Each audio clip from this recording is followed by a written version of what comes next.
Garrett is going to come up here, and he's one of our first year students. Let's give him a round of applause. He's going to tell us about his experience here. So, thank you, Mr. Hutchins. All right, I'd just like to thank all of you for being here today. It is an honor to speak in front of so many wonderful people.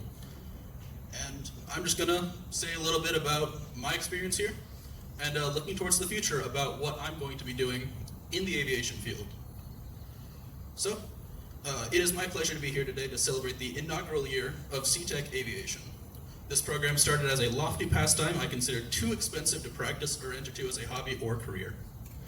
The reason I joined isn't the most flattering, since I thought it was a revamped robotics program. But after joining the program, I feel I've uncovered a world of opportunities that has so much untapped potential for the program at large and the next generation of pilots in the coming years. We didn't start here, however. The first semester of the program, we were just in the building in our holding classrooms, not fit for flight, in the main CTEC building. Our teachers weren't able to explore the full potential of their teaching prowess, but they made do. With school supplies and creativity, we were able to create barometers and launch balloon rockets that showed us the physics and the difficulty of becoming airborne. But best of all, we learned together, all of us, teacher and student, to hone in on our styles as lifelong teachers and learners. Looking back on it and thinking about the beginning of the year, it felt like a blur. But I remember the humble beginnings of being stuck in the old program's classroom with cramped sections, hardly big enough to fit a few flight simulators. But today, the program has business partners and friends we can rely on.